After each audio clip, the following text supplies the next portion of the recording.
I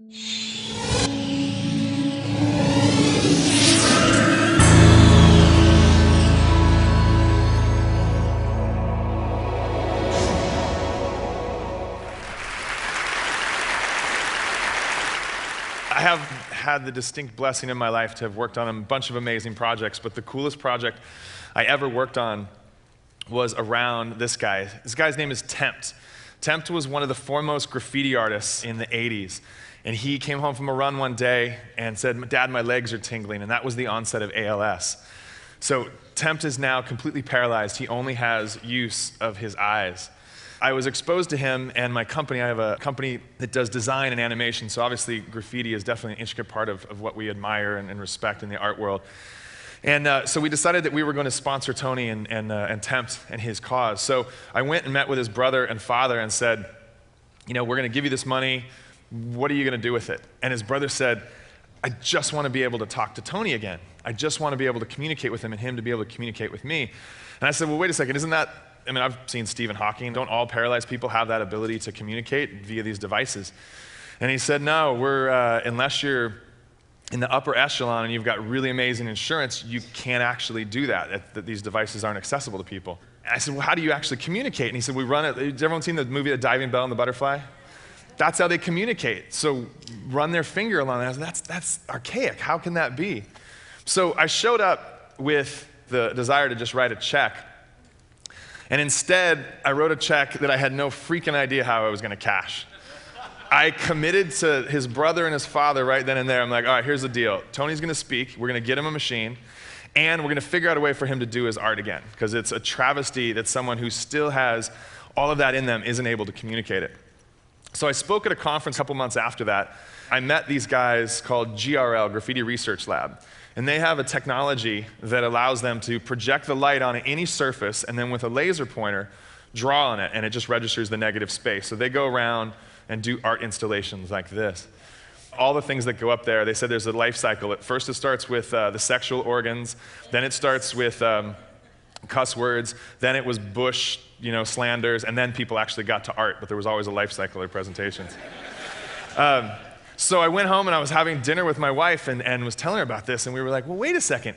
If we know that this technology exists where you can use your eyes to control things, why don't we figure out a way for Tempt to control a laser and he can do graph again? Well, that would be awesome. So that started the journey, and about 2 years later, or about a year later, after a bunch of organization and a bunch of kind of moving things around, we'd accomplished a couple things. One, we battered down the doors of the insurance companies, and we actually got Tempt a machine that let him communicate. A Stephen Hawking machine. Yeah. Which was awesome. And he is seriously one of the funny, I call him Yoda, because you talk to the guy, you get an email from him, and you're like, I'm not worthy. This guy's so amazing. The other thing we did is we flew 7 programmers from all over the world, literally every corner of the world, into our house. My wife and kids and I moved to our back garage, and these hackers and programmers and conspiracy theorists and anarchists took over our house. A lot of our friends thought we were absolutely stupid to do that, and that we were going to, come back and all the pictures on the wall would be removed and graph on the walls. But for over 2 weeks, we programmed. We went to the Venice Boardwalk. My kids got involved. My dog got involved. And we created this. This is called the Eyewriter. And you can see the description. This is a cheap pair of sunglasses that we bought at the Venice Beach Boardwalk. Some copper wire and some stuff from Home Depot and Radio Shack. We took a PS3 camera, hacked it open, mounted it to an LED light, and now there's a device that is free. You build this yourself. We publish the code for free. You download the software for free. And now we've created a device that has absolutely no limitation. There's no insurance company that can say no. There's no hospital that can say no. Anybody who's paralyzed now has access to actually draw or communicate using only their eyes.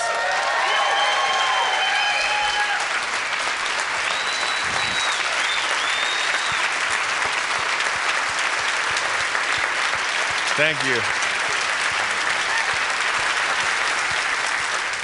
Thank you guys very much. That was awesome.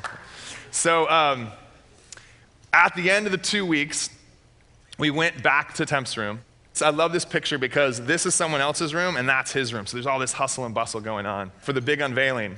And after over a year of planning, 2 weeks of programming and carb fest and all-night sessions, Tony drew again for the first time in 7 years.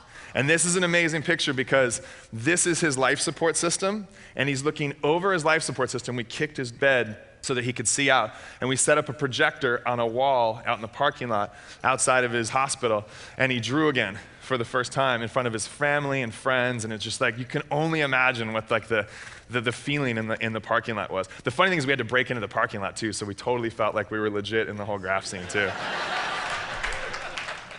So at the end of this, he sent us an email, and this is what the email said. That was the first time I've drawn anything for 7 years. I feel like I'd been held underwater, and someone finally reached down and pulled my head up so I could breathe. Isn't that awesome? So that's kind of our battle cry. That's what keeps us going and keeps us developing. And we've got such a long way to go with this. This is an amazing device, but it's the equivalent of an Etch-a-Sketch, and someone who has that kind of artistic potential deserves so much more. So we're in the process of trying to figure out how to make it better, faster, stronger. Since that time, we've had all kinds of acknowledgement. We've won a bunch of awards. Remember, it's free. None of us are making any money on this thing. It's all coming out of our own pockets. So the awards were like, oh, this is fantastic. Armstrong Twittered about us. And then in December, Time Magazine honored us as one of the top 50 inventions of 2010, which is really cool. The coolest thing about this, and this is what's kind of completing the whole circle, is that in April of this year, at the Geffen MoCA in downtown Los Angeles, there's going to be an exhibition called Art of the Streets. And Art of the Streets is going to have pretty much the badasses of the street art scene. Banksy, Shepard Fairey, Cause, all of these guys will be there. Tempt's going to be in the show, which is pretty awesome. So basically this is my point. If you see something that's not possible, make it possible. Everything in this room wasn't possible. This stage, this computer, this mic, the Eyewriter wasn't possible at one point. Make it possible. Everyone in this room, I'm not a programmer, never done anything with ocular recognition technology, but I just recognized something and associated myself with amazing people so that we could make something happen. And this is the question I want everyone to ask yourself every single day when you come up with something that you feel that needs to be done.